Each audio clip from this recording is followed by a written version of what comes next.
Halos 2 milyong miyembro ng Iglesia ni Cristo ang nagtipon sa kanilang National Rally for Peace sa iba't ibang panig ng bansa. Pagsuporta ito sa pagtutol ni Pangulong Marcos sa pagpapa-impeach kay Vice President Sara Duterte. May report si Chino Gaston. Mula madaling araw hanggang sa lumiwanag, tuloy-tuloy ang dating ng mga miyembro ng Iglesia ni Cristo sa National Rally of Peace sa Quirino Grandstand. Marami ang dumayo pa mula sa iba't ibang probinsya. Ang ilan kagabi pa naroon at doon na nagpalipas ng magdamag. Ayon sa PNP, umabot sa mahigit 1.5 million na INC members ang nakiisa sa rally. Dahil sa pagtitipon, ilang kalsada sa Maynila ang isinara. Bukod sa Quirino Grandstand, may mga pagtitipon din sa iba't ibang bahagi ng bansa tulad sa Davao City na dinaluhan ng 300,000 hanggang 500,000 miyembro ng INC. Libo-libo rin ang nakiisa sa National Peace Rally sa Cebu City, Iloilo City at Bacolod City. May 2.8 million members ang INC na ikatlong pinakamalaking religious denomination sa bansa. Isa ito sa maimpluwensyang grupo tuwing eleksyon sa Pilipinas dahil sa sinasabing block voting ng grupo at pag-endorso ng mga susuportahang kandidato. Ang mensahe ng National Rally for Peace nakatutok sa kapayapaan, pagkakaisa at pag-iwas sa away politika. Ang mga kapatid namin ay talagang nagpunta rito. Kung papaano man sila nagpunta rito, hindi naman ang issue paano nakarating. Ang issue ay bakit nagpunta. Magkaisa tayo. Napakahalaga magkaroon tayo ng kapayapaan. Maraming mas mabibigat na problema ang bansa natin.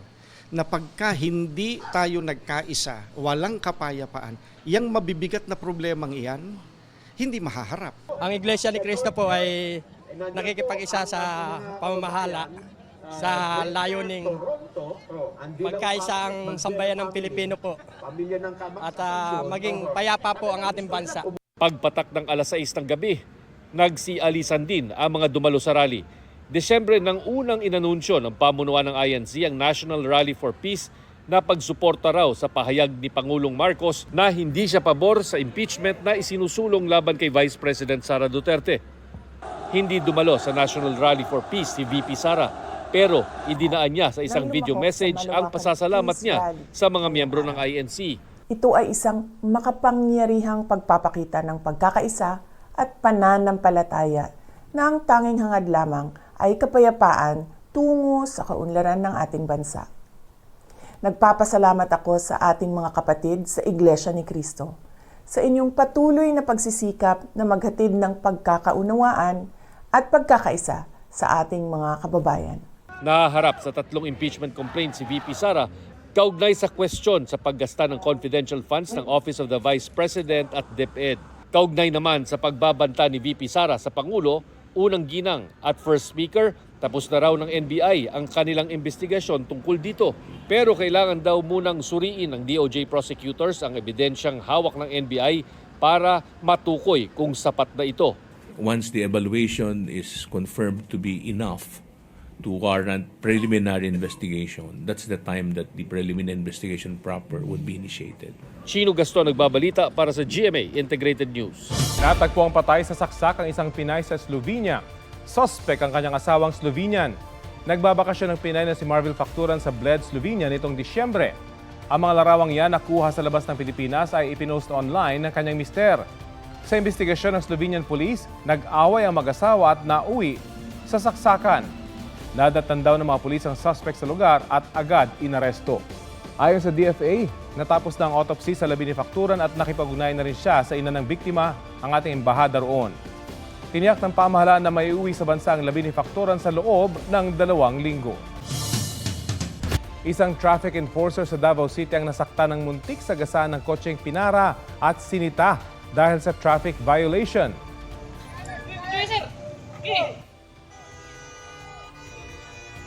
Sa halip na huminto, umabante pa ang kotse kahit nakaharang na ang enforcer. Tumulong na ang isang gwardya para mapahinto ang sasakyan, pero nagtuloy-tuloy ang kotse hanggang sa tuluyang makaalis. Nasagi siya at nadaplisan ng kanyang motorsiklo. Ayon sa enforcer, sinita niya ang driver na nag-illegal turn. Desidido siyang kasuhan ang driver. Nakikipagtulungan na rin ng pulisya sa Land Transportation Office para matuntun ang driver.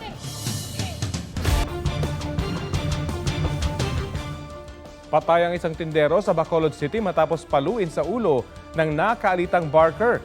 Sa Cebu City, nagrambol ang mga gumagawa ng props ng dalawang magkatunggaling grupo sa isang event sa Sinulog. Yan ang mga spot report ni Joseph Moro.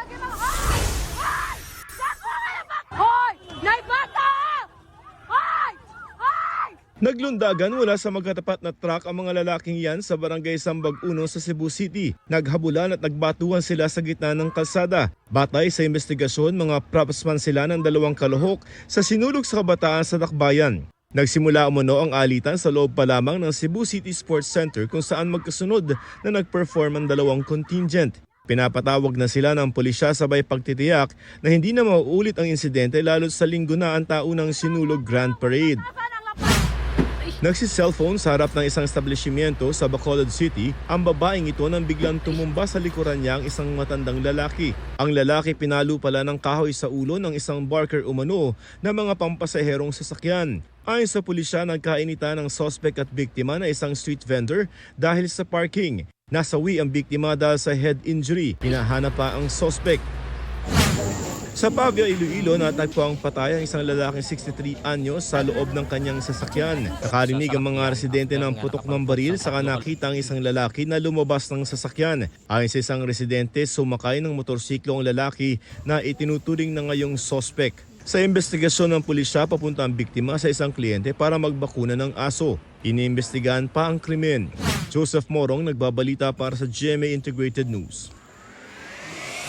Pagbabawas ba ng timbang ang pakay mo sa pag-exercise? Hindi naman masama yan, pero payo ng eksperto, huwag lang tumutok sa weight loss para maging fit. Ang mga iba pang dapat ikonsidera, alamin sa Fit Track ni Katrina Son.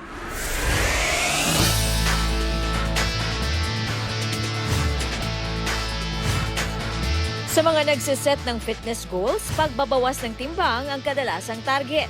Pero paalala ng isang fitness coach, para maging fit at healthy, hindi kailangang maging obsessed sa timbang. May iba na nade-develop nila anorexia, yung sobrang fixated sila sa weight na gustong magpapayat na to the point na bulimic sila, yung sinusuka nila yung kinain nila kasi ayaw nilang may laman yung tiyan nila dahil bibigat sila. Hindi lang daw ang pagpapababa ng timbang ang dapat bigyang pansin. Nariyan din ang tamang pag-e-exercise, maayos at sapat na pagtulog, at pagkain ng masustansyang pagkain. Kamusta ba ang cardiovascular health mo? Kamusta ba ang functional strength mo? Kasi baka naman nasa BMI ka nga, pasok ka dun sa BMI mo. Pero sobrang hina mo naman na aakyat ka lang ng ilang palapag, pagod na hingal ka na. Payo niya, ilista ang inyong goal, gawing holistic ang inyong approach to fitness, at huwag kakalimutan ang inyong physical, emotional at mental well-being. Si Aludia Orendain, di lang daw weight loss ang goal sa kanyang daily brisk walk at exercise, kundi pangangalaga sa kanyang mental health. Para hindi po laging nasa bahay lang and laging nasa isang sulok. So I wanted to go out some more. Nakaka-relax din makakita ng maraming puno and maka-feel ng hangin, fresh air. Panay rin ang lakad ng pamilya ni Phoebe at Christian Villanueva. Nakapag-exercise na, nakapag-family bonding pa. We want to live longer for our kids, and also we want to be a good example to them that being physically fit and exercising is really, it should be a lifestyle. We're trying to just walk it out para kumbaga starting it slow. Si Jeric Gallegos naman, naging motivation sa pagbabalik ehersisyo ang kanyang pagluluksa sa pagpanaw ng matalik na kaibigan. I just got back into it actually because I had a friend that just died, so New Year resolutions, change for the better. Katrina Son, nagbabalita para sa GMA Integrated News.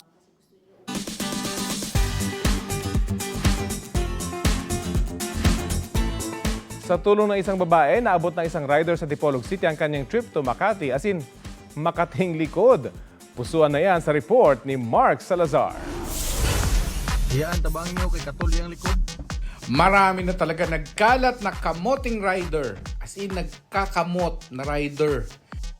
Pahirapan pa ang kamutan dahil nasa likod ang ruta ng Makati. Pero nagkalat rin ng mga basta-basta na lang nangangalmot. Tulad nitong si Janet, nagmagandang loob at nag-alok ng libreng kamot. Kwento niya, naawa siya sa rider na hindi maabot ang nangangating likod. Nagulat ang rider sa ginawa ni Janet. Pero dahil sa Good Samaritan, natumbok ang Makate.